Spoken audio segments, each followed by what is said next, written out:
Hello, ladies and gentlemen. Welcome to the Diamonds in the Rough podcast, episode 12. I'm calling this show tonight the 12th Man Show. For all our NFL fans out there, happy Thursday night to all. I'm your host, Robert Big Shot Rob Stride. I'm joined by three other guests tonight. I'll go around and let each of you guys introduce yourself and what you do and what team you're a fan of. Go ahead. We'll start with Abe.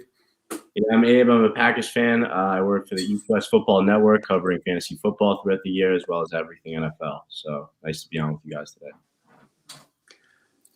I'm Jacob Christner. I'm from the Pundits Pundit and the Sideline Sports Network, and with the Sideline Sports Network, and what it's basically if anybody's not heard of the Pundits Pundit, it's basically a show that's basically calling out any of the pundits that are on ESPN or any of the other networks, talking to them, and that ones to be able to flip flop, and I try to be able to give a behind the scenes. You know what I mean? A little more of a trying to think of the word, but I basically give a logic to everything instead of emotion. So that's what the Pundits Pundit is. Oh, that's interesting. I'm SK Patrick. I am the AFC North writer for East West Football Network, and also I'm the managing editor of SportsRadioAmerica.com. Yeah. Again, and I'm Robert Strike. And my team is the Las Vegas Raiders. Chicago Bears. Sorry. And you guys know me as Robert Strite. I'm the host of this podcast, the Diamonds in the Rough podcast. I also work for the East West Football Network as well. I write for the AFC South Division. Make sure you check out my new article that I just posted today with draft recap and grades. So, guys, we're 1 week removed from the NFL draft, and it was a very interesting draft. A lot of surprises. My team is the Miami Dolphins. The Dolphins, I believe, selected about 7 players in this draft. They had 2 in the first round, 2 in the second round, 1 in round 3, and 2 in round 7. I'm just going to go through the Dolphins' draft picks. In round 1, they got the number 6 pick from Philly. I know the Dolphins had the number 3 pick in the draft. They traded with San Francisco back to 12 and then traded with Philly to move up to 6. At 6, they took Jalen Waddle, the wide receiver from Alabama. I really like that pick. I like pairing up Jalen Waddle with Tua. Those 2 guys played together in college. So I like what the Dolphins did with that. Jalen Waddle reminds people a lot of Tyreek Hill. Definitely. He's a fast wide receiver. He's not that tall, but he can make big plays. So I really like what the Dolphins did here, drafting Jalen Waddle at 6, pairing him with his former quarterback at Alabama, Tua. With their next pick, also in round 1, at number 18, they took Jalen Phillips. Jalen Phillips is a defensive end from Miami.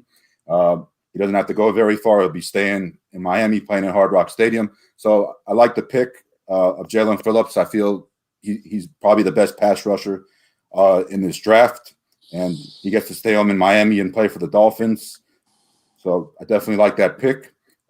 Moving on to round 2, number 36, they took Javon Holland, the safety from Oregon.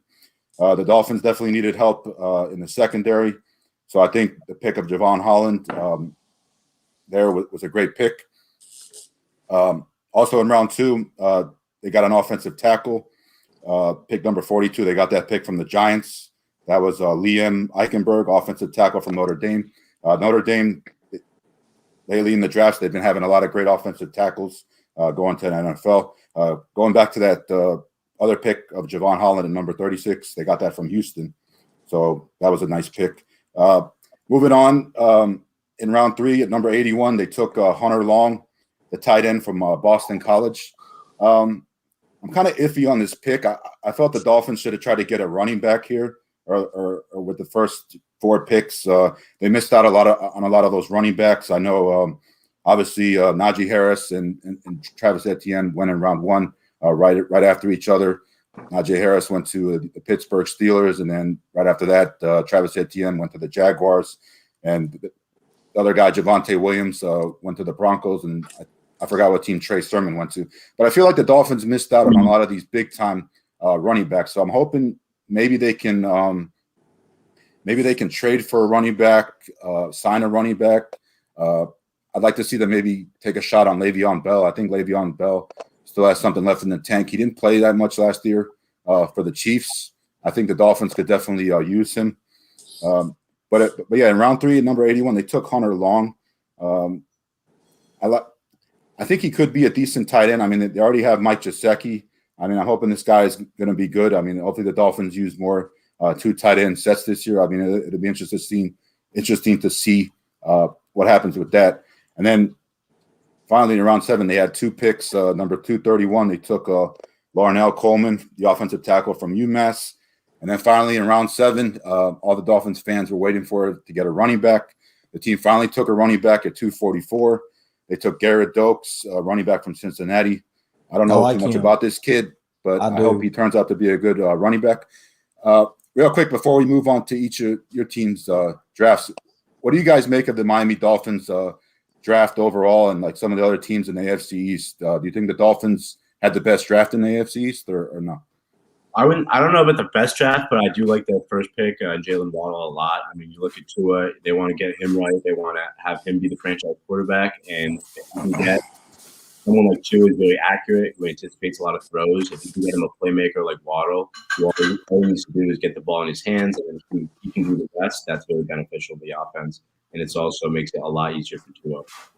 Yeah, I like the pick too. Be able to stretch the field with Waddle. He can bring some excitement, some different plays. Like you said, he kind of fits into the Tyreek Hill category as well. Phillips, I watched a lot of him too. One of the best pass rushers. But you had mentioned Dox, the running back. I covered Cincinnati a lot this year, so I know a lot about him. He's really very underrated to me.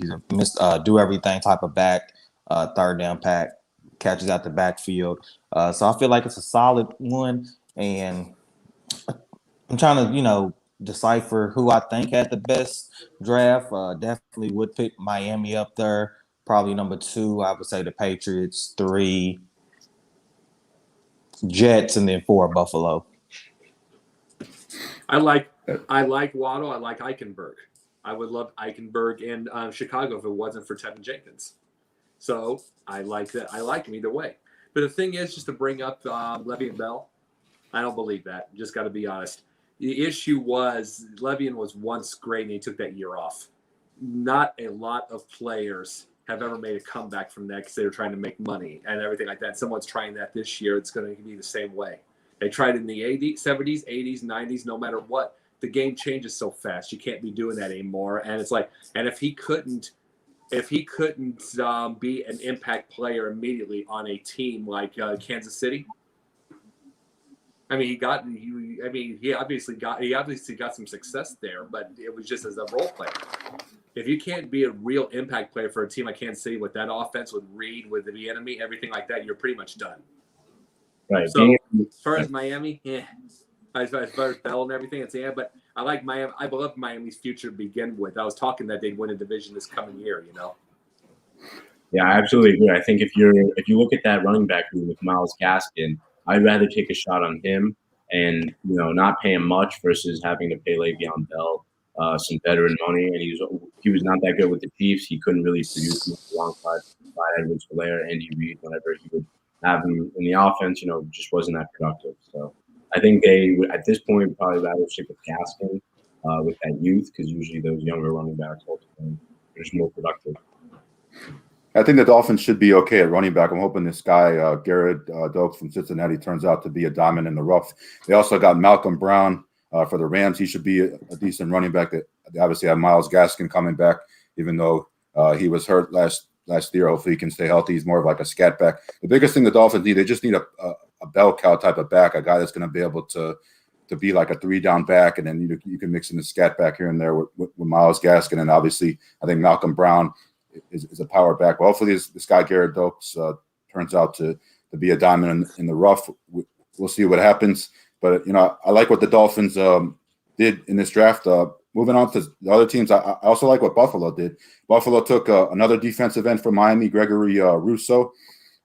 His family used to live up here in Western New York, in Buffalo, where I am. So I like what Buffalo did with their first 2 picks. They went pass rushers, but Buffalo needed pass rushers. It was obvious in that AFC Championship game against Kansas City. They weren't able to get to the quarterback. So with their first 2 picks in round 1 at 30, they took Gregory Rousseau, defensive end from Miami. Then in round 2 at 61, they took Carlos Basson Jr. from Wake Forest. So I like what they did. Looking in the middle rounds, they took offensive tackle. They went with Spencer Brown from Northern Iowa, Tommy Doyle from Miami, Ohio. Never hurts to beef up on offensive linemen. You need to protect Josh Allen, even though he is a mobile quarterback. In round 6, they got Marcus Stevenson, wide receiver from Houston. Always good to get more wide receivers. Round 6, they went defense with DeMar Hamlin, safety from Pittsburgh. Also in round 6, they took a cornerback. Never can have too many of those. Rashad Wildgoose, cornerback from Wisconsin. And then with their last pick in round 7 at 236, they went offensive lineman again, taking Jack Anderson from Texas Tech. So I like what Buffalo did. Buffalo obviously is the favorite, in AFC East to probably repeat. So I feel they had a good draft. They're going to be a stacked team again next year. What are your guys' thoughts, real quick, on Buffalo's draft? I like Buffalo's draft, but it's like I'm still going to stick to the point that I think Miami. But I do see Buffalo getting into a wild card. I still believe in Miami, though, just because I was like, when I talked to everybody, I was like, they're not there yet, but it's getting close. They're getting pretty powerful fast. As far as Buffalo, they got my old quarterback, Trubisky. He's a backup there. And I think that choice was the absolute greatest win-win situation for him ever. And I'll tell you why. It's because if it goes right and he's the backup for the year, and it goes right and everybody likes him there, Brian Dable is going to get himself a job somewhere. And if it goes right, he's going to he's going to take Mitch with him. So there's his starting job right back again. So if it's right, and if it doesn't go right like that, he's still a locker room guy and he'll be a career backup, which is still nice. It's still a nice career to have, and then he can be a future coach. Either way, he's in with a great fan base, because the Bears fan base, as much as I'm a Bears fan, they suck. It's like, he's got a great fan base. He's got a great team. He's got a great franchise behind him. And like I said, whether he becomes a starter when Daboll leaves or it doesn't work out and he's a career backup, it's still a career in the NFL. So I think he made a great win-win situation for his career. And Buffalo, I think they've got, regardless if they win or I'm right and Miami wins, I think they've got about an 8 to 10 year run coming up regardless. Because they've got a good young coach coming right over here, and they're going to pick up a good offensive coordinator when Daboll leaves. Yeah, it seems like they really drafted for need. They really needed that pass rush to beef up, just to get some big plays on that defense. Offensively, they're plenty dynamic. Josh Allen, Diggs. We know they need a bit of a running game, but defense is really their focus. To get that pass rush, to get Greg Machine and Carlos Basham. So if they can hit for those guys, they can be really dynamic and provide that pass rush, because we know when the Bills are on, when Josh Allen is scoring a ton of points with that offense, other teams are going to have to score a ton. And when you have that pass rush, it can really slow them down when the Bills are taking big leads. So, how do y'all feel about the Patriots draft? How y'all feel about Mac Jones? Because, Jacob, you said that for the 8 to 10 years, you could see Buffalo really running away with this. So, do you think Mac Jones and Bill Belichick will not be able to get back over that hump of being the dominant team in the AFC East? I mean, SK, I get your point, but he's 68 years old. He ain't going to be around long. And it's like, but you have to replace a legend like that. You got shoes to fill. Plus, you're adding Mac Jones. You're adding Mac Jones with another offense once Bill Belichick leaves, everything like that. Where Buffalo is in a situation where they've got a young coach that's going to probably stay a while. They'll get a good young offensive coordinator to replace Daboll when he leaves. He's got all that kind of stuff like that. New England's done. To me, New England's finished. Yeah, looking at the Patriots draft, I'm not surprised at all that Mac Jones fell to number 15. I think it was good that he fell that far. I think he's the right quarterback, for the Patriots system. And if Cam Newton does struggle, I could see him stepping in when he struggles sometime this year. When he struggles, stepping in sometimes this year. So I'm not surprised at all that Mac Jones fell to 15, and the Patriots got him. Looking at the rest of the Patriots draft, it looks like we lost SK. Hopefully, he can get back on. Looking at the rest of their draft, they went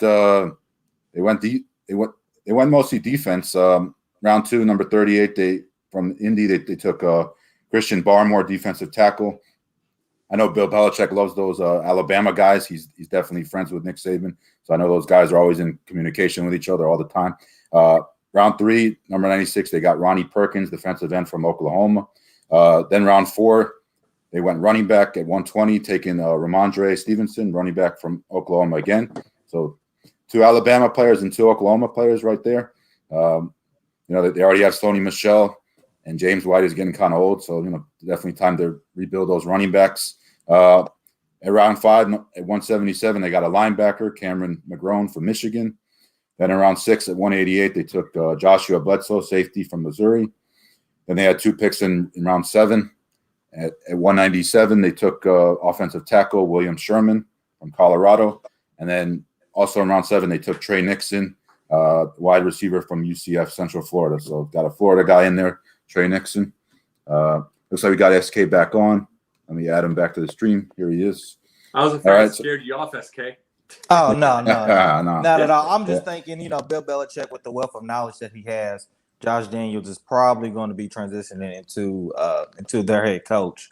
So I'm just trying to, get a little insight into y'all minds to see, do you think Josh and Mac Jones, especially after a few years of Bill Belichick, can return back to dominance of the AFC East? Like I said, though, you guys are. I like what you're saying, but everybody keeps talking like Bill Belichick is 55 years old or even 45. He's 68 years old. He's gonna go. So it's like you're going to be getting Mac Jones a brand new offense again, probably within 2 years. Well, don't you think that Josh McDaniels will end up taking over? That's a disaster. That offense is mostly McDaniels though. You got to realize that the reason McDaniels could work with Tim Tebow is because Tim Tebow couldn't read a playbook.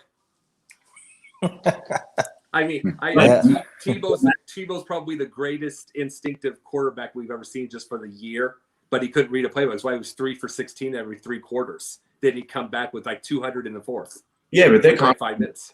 Yeah, but they think Mac Jones could be like a really quick processor, know the plays. I mean, they've been really actually impressed with his smarts. They think, in meetings, he knows the plays really well. He has a really quick processing ability in that pocket where he doesn't have to take long to kind of read the matchups and whatnot, which is kind of what New England likes, that efficiency, not holding on to the ball, that kind of thing. Know who is currently McDaniels does control the offense mostly because Belichick is a defensively minded coach. So, that offense is largely Josh McDaniels. So I don't think that it would be too much of a hiccup if Belichick. Hey, you missed the years. All of you are pretty young. I actually remember the years when Belichick was a defensive coordinator for Bill Parcells. Mm-hmm. And he put together those defenses. It doesn't shock me what he got in the draft. But here's what's funny. You talk about Mac Jones was number 3 on the processing thing when they were trying things out. Number 1 was Justin Fields.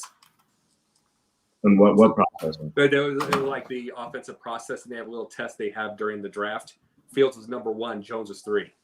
In processing reads? Offense process. I have to go through that. I have to read through, but I was reading it up on Twitter. It's like there's a little process. There's a little test they give to the quarterbacks to be able how they process the offenses. Justin was perfect. Who was 2? Who was 2? 2. I forget. Look it up. Yeah, looking at the Patriots draft, it's going to be interesting how they integrate that draft talent, all the money they spend in free agency. Trey Lance. I think it was Trey Lance. Okay. It's going to be interesting to see how they integrate all that draft talent with what they spend in free agency. This is the first year I can remember ever Patriots spending a lot of money in free agency. So, yeah, I think the Patriots are going to be good this year. Obviously, Buffalo will be the favorite in the division, but, Miami and New England will be battling it out neck and neck for either second or third. And then obviously we know the Jets are going to be the bottom sellers once again. Let me just go through the Jets draft real quick. Obviously, round 1, pick 2, they took Zach Wilson from BYU. I like this kid that they gave up on Sam Darnold, traded him to Carolina. I would have liked to seen them stay with Sam Darnold and just build around him. I think they gave up on him too soon, but that's just my opinion. I think this kid Zach Wilson's going to get eaten alive in his first year because look at the division he's playing in. You're in the AFC East. Look at all these defensive coaches. You got Bill Belichick, you got Brian Flores, and then you have Sean McDermott from Buffalo. So it's a defensive division. This kid's going to get eaten alive playing each of these teams 2 times a year, 6 times this season. So it's going to be interesting year for Zach Wilson. So they got him in round 1 at pick 2. I like the Elijah Vera Tucker pick a lot, offensive lineman from USC. They had to go offensive lineman because this kid's going to be running for his life the whole season practically. So they had to get a good offensive lineman. So they got him at pick 13 from Minnesota. That was also in round 1. Then round 2, pick 34, they got Elijah Moore, wide receiver from Ole Miss. I like that pick. I think this guy's going to be a good wide receiver. And, you can put him, next to Corey Davis. They also had, Jamison Crowder, I think, coming back. And they also have the tight end from Miami. It should be coming back. So that'll be interesting. I like the pick that they got in round 4 at 107. They took the other running back from North Carolina. He's more of like a power type back, Michael Carter. I like that pick right there. And then that's pretty much it when I'm looking at the Jets draft. Those are the guys I like. But just to go with the rest of the picks they got round 5, pick 146. They got Jamian Sherwood. Also in round 5, they took Michael Carter II, safety from Duke. Also in round 5, they went defense, Jason Pinnock. Round 6, pick 186, they went Hamza Nasruddin, safety from Florida State. Also in round 6, they took Brandon Echols, cornerback from Kentucky. And also in round 6 at pick 207, they took Jonathan Marshall, defensive tackle from Arkansas. So I think the Jets had an interesting draft. Now, obviously, we know they're going to be probably finishing last place this year, but we'll see what happens with the new head coach, Robert Saleh, and then, you have the new quarterback, Zach Wilson. What are your guys' thoughts on the Jets draft and the Jets going into the 2021 season in the AFC East? Yeah, they definitely laid the foundation for the future with Zach Wilson, the offensive lineman, Elijah Vera Tucker, and, of course, the receiver, Elijah Moore. A lot of people liked Elijah Moore, actually, in the first round. They thought he was really good kind of in that next year after the Alabama guys and Jamar Chase. So they really laid the foundation for the future. I think they got to continue protecting him because, Zach Wilson in college, there's a lot of pockets that were just really, really clean. That's not realistic in the league. There's going to be a lot of tight pockets. You got to be able to protect them. And you can't have someone like him, just under duress. We saw it with Sam Darnold. That's the reason that he failed. Under duress, he didn't have the offensive weapons. So it's a team effort. So if they keep building up front and keep getting guys like an Elijah Moore and receivers, I think they'll be solid. Well, I like Robert Saleh. And I know Jets are going to improve now. That's the big thing. I mean, you can't get any worse than Adam Gase to begin with. But the thing is, you talk about Zach Wilson. Here's the thing: the reason they make fun of him, like on TV and whatever, because he looks so Disney Channel. You think he has a twin brother named Cody. I mean, it's the biggest issue that we see with something like this, though, is the fact that I think 61-62% was the high for Darnold when he was at the Jets. And even if you give him a bunch of like 2 and 3 yard, even if you gave Wilson a bunch of 2 and 3 yard, like little hitch patterns, any of that kind of stuff like that, anything that would be easy, that's still 65%. That's still 65%. Even if you gave him like little screens, if you gave him like something, if you completely simplified the offense, that's 65% right there. Darnold never got anything more than 61 or 62. So the object of the game is moving the ball up the field. And if he can do better than Darnold, doesn't matter how flashy he is. And yeah, you're going to have to simplify it for Zach Wilson because he ain't going to have the same offensive line.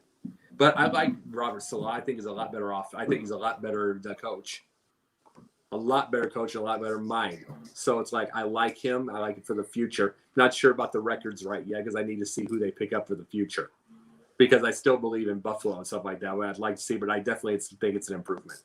And if we think that coaching staff with Robert Saleh and the defense, if he's going to take that defense and then Mike LaFleur, Matt LaFleur's brother, going to take the offense, that's been a very quarterback-friendly system, run-centric, and then have a lot of easy reads for the quarterback. If they can work out Mike LaFleur on the offense, Saleh on the defense, then they could definitely make some plays. Yeah, I just don't know if they did enough on the offense to help Zach Wilson. Definitely going to be number 4. But like I said, I love their coaching staff. I love the foundation that they set. Just for going into next year, I just don't think it's going to be enough for them to take a huge jump. But I do feel like they're definitely going to take a jump. I don't know if I'm necessarily sold on Zach Wilson. I will have to go back and really do some more studying on him. But like you said, on the defensive side, I feel like they're going to be strong. Saleh's one of the best defensive minds in the game. But on the offense, is just where I'm weary.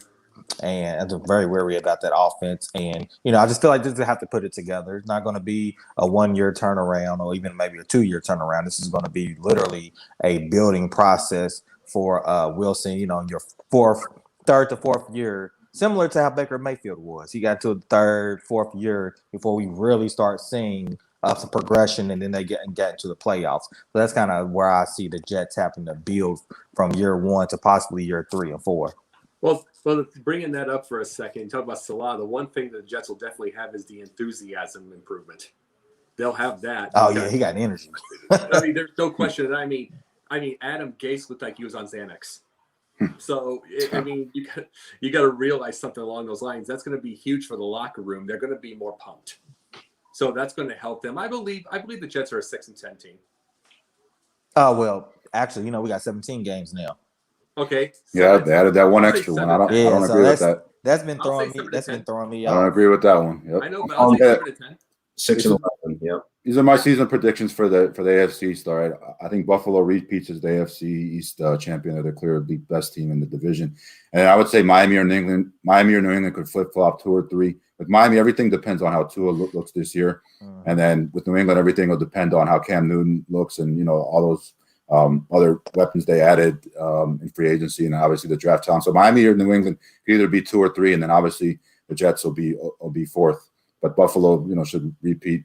As much as it hurts me to say this, as a Dolphins fan, Buffalo should win the AFC East again and be the favorites. So I'll go Buffalo, Miami or New England 2 and 3, and then the Jets 4th. Those are my season predictions for the AFC East. But moving on, I wanted to get each of your guys' thoughts on your team's NFL draft. What you guys liked about it, what you guys didn't like about it, grades for each of your teams. I'll go ahead and start with you, Abe. You're a Green Bay Packers fan, so go ahead and talk about your Packers, what you liked, what you didn't like. Yeah, I'm a Packers fan. So in the first round, we went with Eric Stokes, cornerback out of Georgia. Some people said that the other cornerback from Georgia was actually the better pick, Tyson Campbell, just because he plays with his feet a little better. He's a little more coordinated as a corner. His hips and flow is a little bit better. The thing I do like about Stokes is that he's a bit of a better athlete.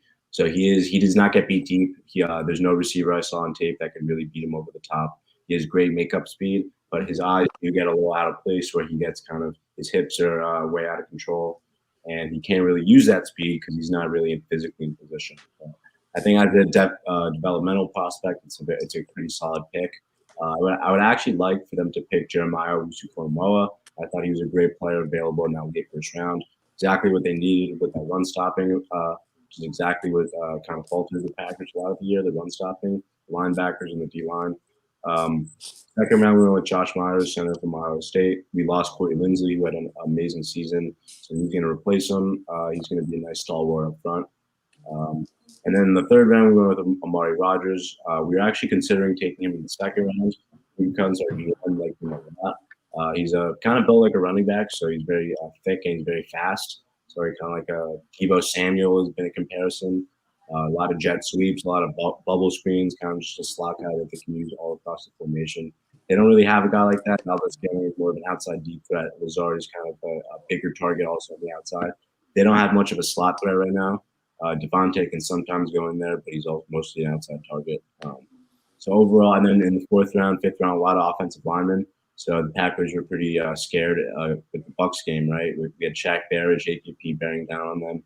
David Bakhtiari, a left tackle, who's an all-pro, he was out.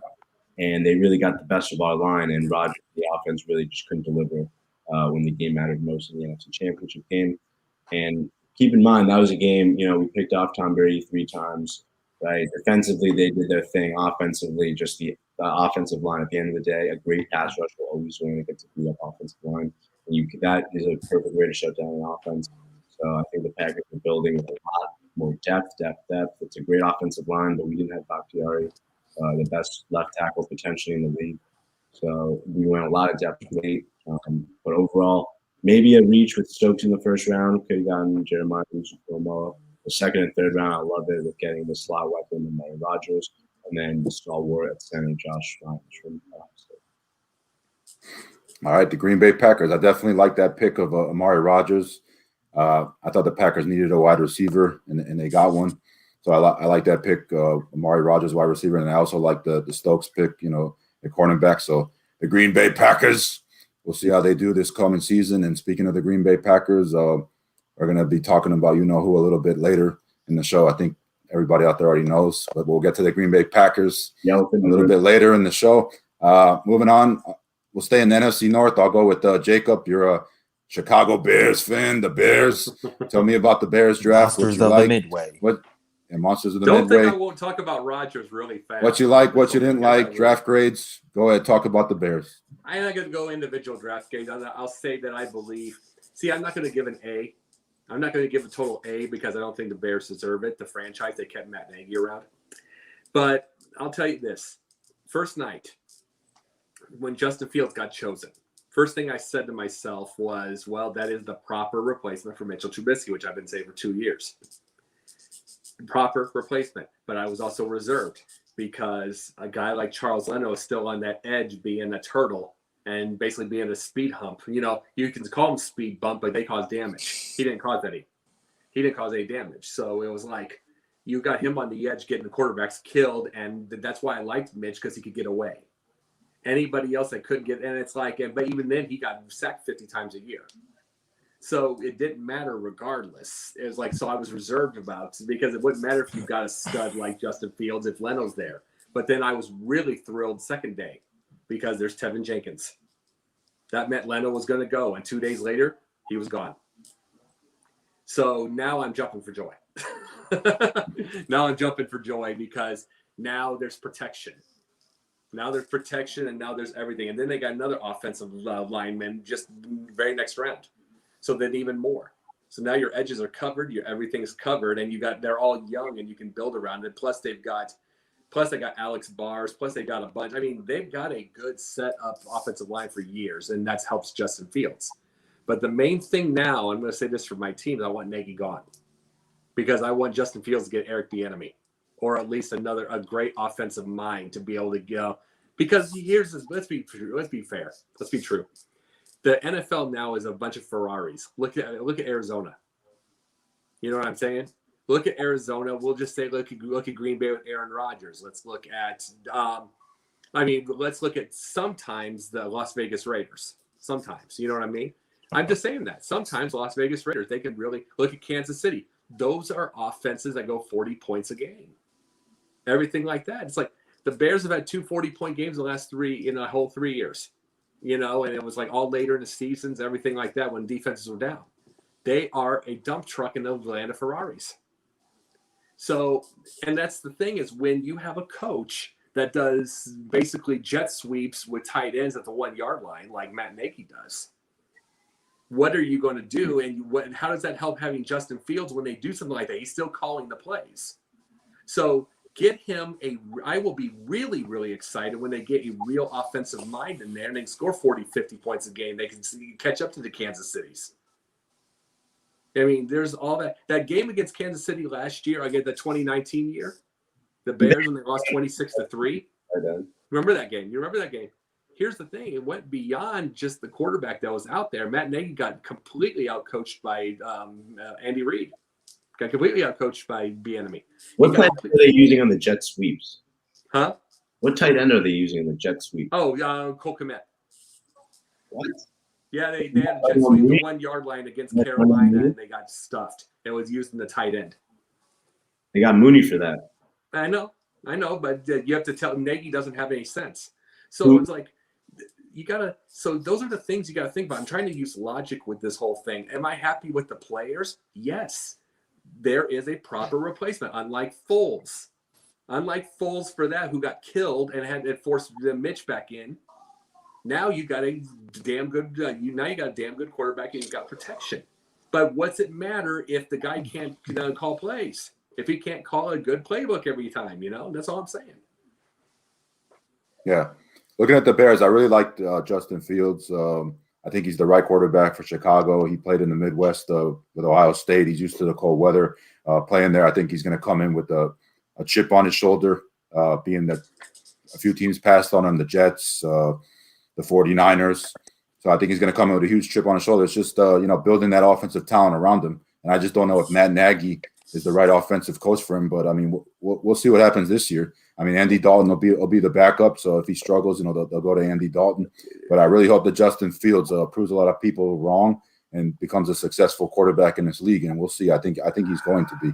You'll see a chip on his shoulder. You'll see a chip on his shoulder 2-3 games in when he finds out how Nagy calls plays, and they're still not getting past the 50, even with a stud like that. But personally, to me, and I'm not saying this against Justin Fields, I would love to have him out there, but I would almost rather have Justin Fields do the Mahomes and sit a year, let Andy Dalton go 3-14. You know, and it just like get his 380 yards in a 41-20 loss. Let's see him do that, and then Nagy can go. Because I'm afraid to curb and plateau that kind of quarterback. You get my point? Yeah, definitely. It's an offensive league, and you definitely need offense to win games, and you need a good defense that can make plays situationally. Thank you, situationally. So I think the Bears having Tariq Cohen back will help. You know, they get Allen Robinson back. I'm not sure if Jimmy Graham's coming back, but they have the other guy, Cole Kmet. But it'll be interesting to see how the Bears do this year. I really hope Justin Fields has a good year. Moving on, I'm going to go to SK. You're a Las Vegas Raiders fan. So give me your thoughts on the Raiders draft, what you liked, what you didn't like, what you think of their upcoming season, draft grade, whatever you want to talk about. Go ahead, my man. It's a good thing they in Vegas because I feel like this whole draft was a gamble, especially that round 1, pick 17, Alex Leatherwood, offensive tackle from Alabama. I feel like he's really not quick enough, athletic enough to really play tackle against some premier edge rushers who have a little bit of quickness. I think you have to kick him into guard. So I feel like that was a questionable pick in the first round. And this draft overall was really defense heavy, which defense is more so what we needed. But I just don't feel like they selected the right players at certain positions. But number 2, our second round pick, Trevor Morin from safety out of TCU. I love that pick. He has all the physical attributes that you want in a safety. He's strong. He's lanky. He can close. Has great closing speed, ball skills, things of that nature. So I feel like that was a strong pick. I feel like we need more edge rusher help. We went with the linebacker out of Buffalo, Malcolm Kuntz. I feel like he's more of a strong run stopping type of back. He can put his hand in the dirt possibly here and there. But I think he's more so going to be stopping the run. And look at the division that we're in. We're in the division with Justin Herbert. Got to get pressure on him. We're in the division with Patrick Mahomes. Have to get pressure on him. We don't know what Denver's going to do. There's been rumbles about Aaron Rodgers. Like you said, we'll touch base on that later. So I feel like that is a division that you got to get a pass rush on the opposing quarterback. And I don't know if we really have enough pass rush help. And then round 4, we go back with another safety, Devin Debo, which I like his game, but I feel like we already have a safety. Why didn't you maybe get a corner? Even in round 1, I feel like Khalid Farley, who has some back problems, but I feel like he had top 15 talent. I feel like we maybe could have went that, and then lower, maybe in the second or third round, went to go get us an offensive tackle. Because once again, in round 5, we pick up another safety, Tyree Gillespie out of Missouri. So we went 3 picks with safeties. Feel like we possibly should have messed that up. Well, I said edge rusher. That's what we really needed. We get Nate Hobbs, cornerback out of Missouri. He's very aggressive, but he still needs some footwork. But he can return kicks and punts. And then round 7, we pick up a center out of Pittsburgh. So I feel like our offensive line definitely needed help. We touched on that.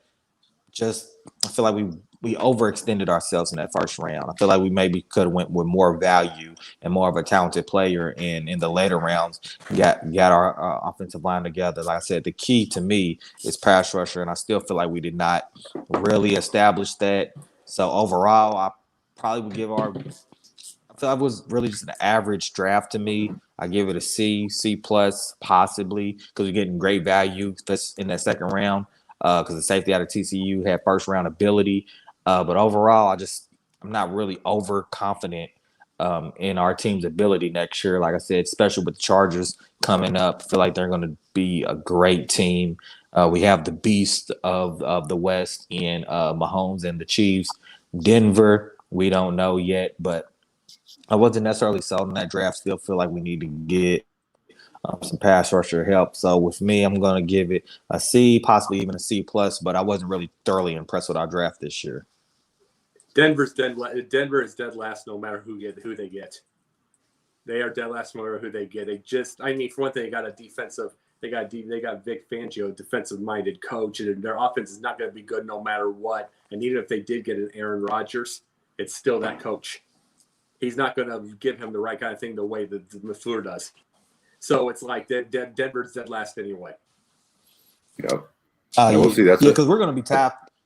We're going to be competing against the Chargers for second place for sure. But like I said, Aaron Rodgers is a difference maker. I mean, I understand your point about there being a defensive coach, but maybe just a new scenery, maybe just a breath of fresh air can put Aaron in. I mean, we saw what happened just from last year to this year. You put the pressure on Aaron, and he responded. So if he gets traded, he got himself a real coach. He got himself a real coach in his last 2 years with McCarthy, with ridiculous McCarthy, which proved that in Dallas. But his last 2 years, it was 6-9 and 6-9, 6-10 and 6-9-1.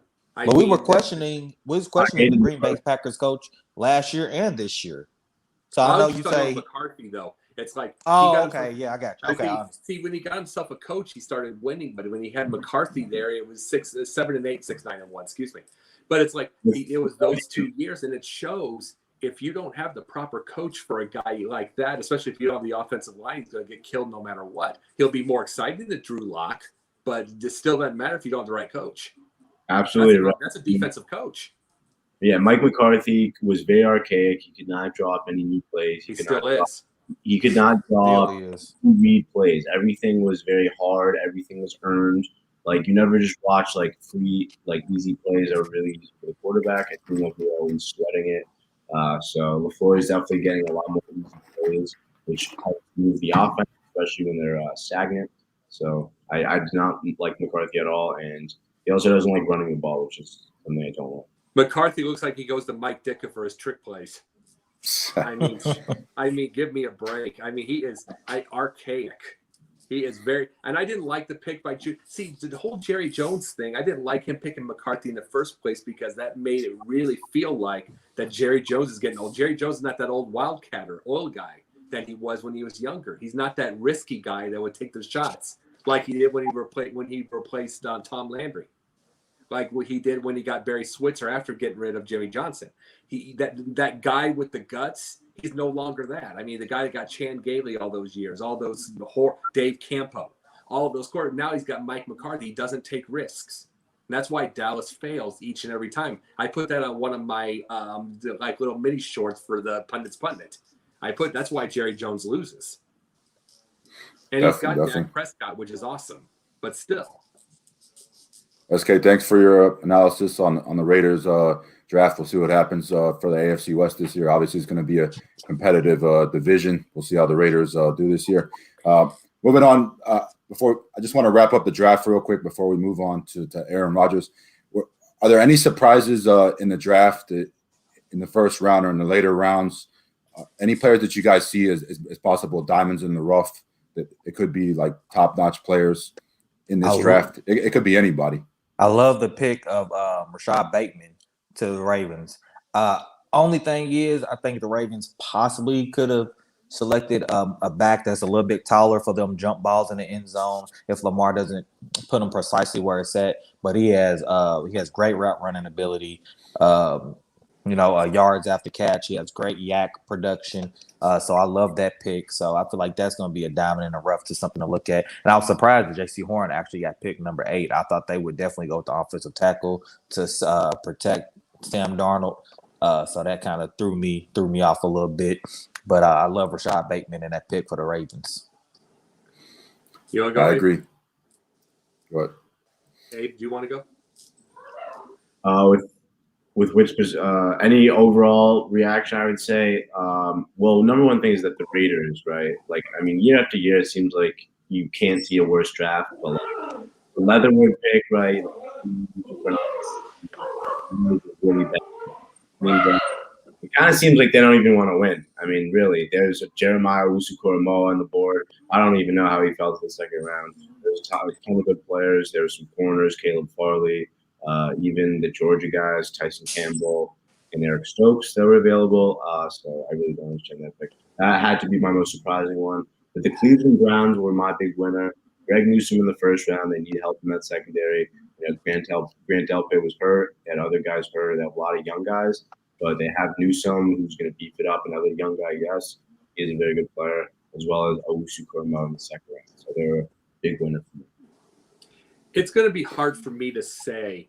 I'm just saying this. It's going to be hard for me to say who the surprise, the blue chipper, everything like that. But I will tell you this. I'm a little skittish right now on Trevor Lawrence for the next year or two. And it's not that his talent, but the media, again, I hate the media. But the media likes to do this. They bring up how he was undefeated, basically undefeated in high school and just about in college. I'm never fond of that.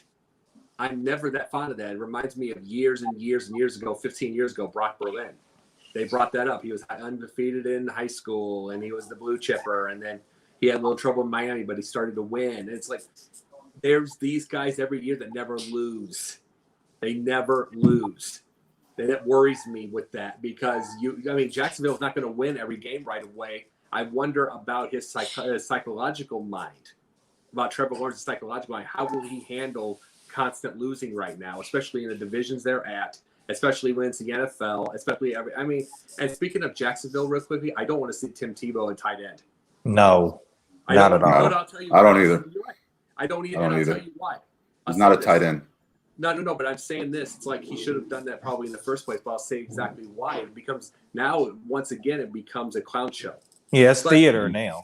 It's theater now, yeah. But it's like my thing with Tebow is the fact that he's had three movies he's been a producer of. He gets money from all those speeches. He's got 7 restaurants he's a partial owner of. He's got money coming in like crazy all the time. I want him to be. And plus the fact he goes to the Philippines and does at hospitals. And see, the thing is, at some point you got to let the sports go. He tried baseball and he was decent until he kept getting decent with minors until he kept getting hurt. And it's like at some point, he's making money. He's getting passive income everywhere. He's getting money just rolling in all the time. Why keep trying? And now it becomes no matter what, because the media makes the circus. It's going to be a circus over there. It's going to take away from Trevor Lawrence, who already needs as much help as he can get anyway. The Tebow thing wasn't helping. Yeah. My big surprise in the first round was the Denver Broncos at 9 taking Patrick Surtain II Jr. Obviously, Patrick Surtain's Jr.'s dad played for Miami Dolphins, was a cornerback. That was surprising because everybody thought the Dallas Cowboys were waiting to pick Patrick Surtain at 10 to get a cornerback. That was the pick for the Cowboys, and they took Patrick Surtain right before Dallas was about to draft. And then Dallas moves back, and they take Micah Parsons, the linebacker from Penn State. Philly ends up trading up, and they get Devontae Smith. So I know some Cowboys fans out there were mad about that. I know the Cowboys wanted Patrick Surtain II to be the cornerback for the Cowboys, but that was kind of a surprise pick to me that Denver took him. That was definitely a surprise. I'm not sure if the Broncos need a defense, but they got a hell of a cornerback in Patrick Surtain Jr. And then also the Carolina pick, J.C. Horn, that was also surprising as well. Yeah. Well, look at the difference. Real quick, I'll follow look at the difference, though, like between the two. You got back-to-back. You got between Fangio and McCarthy. At least Fangio knows what he is. See, and that he's a defensive guy. At least he knows. McCarthy thinks he's an offensive guru from like 1987. So what would he do with a Surtain in the first place if you think it in the head? Surtain's in the better position right now over in Denver, regardless. He's with a coach that knows what he is. I agree. We'll see. So that wraps up our coverage of the 2021 NFL Draft. Moving on, we're going to go get to our last topic, and I know everybody's been waiting for this. Aaron Rodgers, pack in or pack out. Aaron Rodgers comes out with a report right during the NFL draft that he wants out of Green Bay. I've heard a lot of different reports going on with Aaron Rodgers. Is he going to Denver? He wants to go to the West Coast. Is he going to retire? He wants to do Jeopardy. I saw a report saying that the 49ers and Broncos were tampering. Aaron Rodgers calls his GM like a Jerry Krause. What do you guys make about what's going on with Aaron Rodgers and the fact that he comes out with this report right during the NFL draft and kind of takes some of the spunk away from the NFL draft and these young kids? So what are you guys' thoughts on Aaron Rodgers? Pack in or pack out? Is he going to stay with Green Bay? Is he going to retire? Where do you think he's going to be playing next year? I'm going to go ahead and start with you, Abe, because I know you're a Packers fan, so go ahead. Yeah, well, first and foremost, I want to talk about how unfortunate, as a fan, this all is. I mean, anytime you have an MVP quarterback and a Hall of Fame quarterback, you obviously want it to be easygoing, harmonious, and the relationship to be stable for a long time. However, unfortunately, that's not what happened. Same thing that happened with Brett Favre. Anyways, so back to this. So I would say most likely he will not play just because I think the Packers are going to look at it and say if he's disgruntled and it's pretty obvious it's a very strong feeling, and based on what they think of him, they think he's a very strong personality, but he won't really get over his emotions. It's a very, it's like holding a grudge. You don't get over it very quickly, and that's what they think with him, that he's that kind of guy where he'll hold a grudge and he really will not want to play for a team that he thinks has wronged them. So I believe if I were to bet on it, I would doubt that he's going to actually play for us. But it's unfortunate. But I think the main thing that is kind of driving this is the way he feels disrespected. He is kind of a sensitive person, which is unfortunate because I think it kind of exaggerates things a little bit. Kind of exaggerates how bad it is on Rodgers' part. So I think he is very disgruntled with the organization because of that. I just don't think the Packers will want to have that in the building. I think they'll look at the trade opportunities they'll see, which will be big time. I wish he does play. If he does want to come back, I think we'd have great opportunities to win a Super Bowl with us. We got really close. We got a ton of pieces in place, and we would be, we could run it back and be in the Super Bowl. But I would say at this point, it's hard to see him kind of just change his mind based on the report, which is unfortunate. But we also, we drafted Jordan Love. So I think Gutekunst, our general manager, is thinking, we got Love. We can get a boatload of picks for Rodgers if he really does want out. But we do control the situation because he is under contract until 2023. So we control everything. There's no trade clause in the contract. So we control everything. Rodgers, here's the thing with Rodgers. I think about this with I'm going back to Elway for 1 second with Denver. You can just pretty much show the rest of his legacy shredded. Elway's legacy as a GM, president, whatever, shredded if he gets Rodgers, because basically his one winning times will bring Peyton Manning in. So he keeps drafting, fails, keeps drafting, fails. And it reminds me of the story that I heard about Elway from years ago. Had a pool table at his house, won the whole thing. One of his teammates beat him, and he sold the damn table. And that's his personality. He's an egotist. He wants to win right off the bat. It's like a Michael Jordan. It's like a Michael Jordan, only without the sheer amount of winning. And so it's like Elway. You wonder about Elway's mindset if we're thinking about Rodgers for a second, if he would go get an Aaron Rodgers. And like I said, I don't even think that Fangio's the kind of coach for that. So I thought it's still dead last anyway, even if they won a game or two more. But you have to wonder about Elway's thought process. It's like, does it just show to the fans that he is not worth a lick as a GM, as a VP, or whatever his title is? Or, in the front office, he can't draft anybody. He has to go after the superstars, the legends, to be able to have even a chance at winning. But as far as Rodgers goes, as much as I don't like Aaron Rodgers, it's not because he whips the Bears regularly. It's not that. I mean, I think he's an absolute punk. And how he treats his family and the whole situation with that, I think he's an asshole. Just sorry about the language. But I think they treated him very unfairly in Green Bay. And I think Jordan Love is not a proper replacement for Aaron Rodgers, and I think he'll get himself killed, especially with the offensive lines that they have. And I don't think that coach is the right coach for it in the first place. But I do believe Rodgers is gone. I just don't like the situation where I think Green Bay collapses without him right now. I just do. So we look at Aaron Rodgers' situation with the front office, but are we analyzing and looking at how this can impact the locker room? How can it impact chemistry on the field, on and off the field? That's what I'm looking at, because some players may be on Aaron Rodgers' side. Some players may be on the Green Bay Packers front office side. So that's something that we need to look at. But I mean, I do understand on Aaron Rodgers' behalf, he's thinking, I just went to an NFC championship game. Our offense was sputtering. Our defense got absolutely destroyed. And the player you selected to help us, quote unquote, help us, is a player that's not going to be ready for 2 or 3 years.